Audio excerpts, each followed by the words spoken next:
భగవద్గీత సర్వ మానవాళి కోసం. ద్వితీయోధ్యాయః.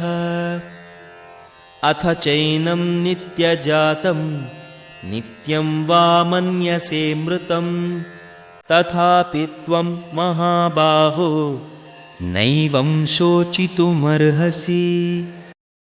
ఒకవేళ నీవు ఆత్మ పదే పదే జనన మరణములకు లోనగుతుంది అని అనుకున్నా సరే, ఓ మహాబాహువులు కలవాడా, ఇలా శోకించటము తగదు. ఆత్మతత్వం గురించి ఉన్న వేరే సిద్ధాంతాలను అర్జునుడు నమ్ముతున్నాడేమో అని శ్రీకృష్ణుడు అధ అన్న పదం వాడాడు.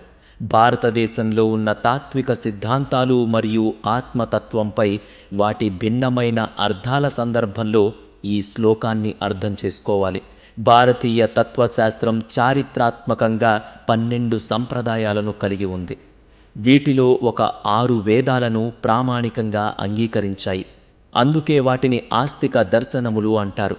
ఇవి మీమాంస, వేదాంత, న్యాయ, వైశేషిక, సాంఖ్య మరియు యోగ దర్శనములు. మరలా వీటిలో ఇంకొన్ని శాఖలు ఉన్నాయి. ఉదాహరణకి వేదాంతమనేది మరో 6 రకాలుగా విభజింపబడింది. అద్వైతవాదం, ద్వైతవాదం, విశిష్టాద్వైతవాదం, విశుద్ధాద్వైతవాదం, ద్వైతాద్వైతవాదం మరియు అచింత్య భేదాభేదవాదం.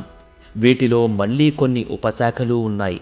ఉదాహరణకు అద్వైతవాదం అనేది ఇలా పునర్విభజింపబడింది: దృష్టి సృష్టివాదం, అవచ్ఛేదవాదం, బింబ ప్రతిబింబవాదం, వివర్తవాదం, అజాతవాదం మొదలగునవి. ఈ సిద్ధాంతాలన్నీ వేదములని ప్రామాణికంగా అంగీకరించాయి అని తెలుసుకుంటే ప్రస్తుతానికి సరిపోతుంది. ఆ ప్రకారముగా నిత్యమైన మారని ఆత్మయే మన స్వీయ స్వరూపంగా అవన్నీ అంగీకరించాయి. మిగిలిన 6 తత్వశాస్త్ర సిద్ధాంతాలు వేదాలను ప్రామాణికంగా అంగీకరించవు. ఇవి చార్వాకవాదం, 4 బౌద్ధ సిద్ధాంతాలు మరియు జైనమతం. ఇవన్నిటికీ ఆత్మతత్వం గురించి వాటి వివరణలు ఉన్నాయి.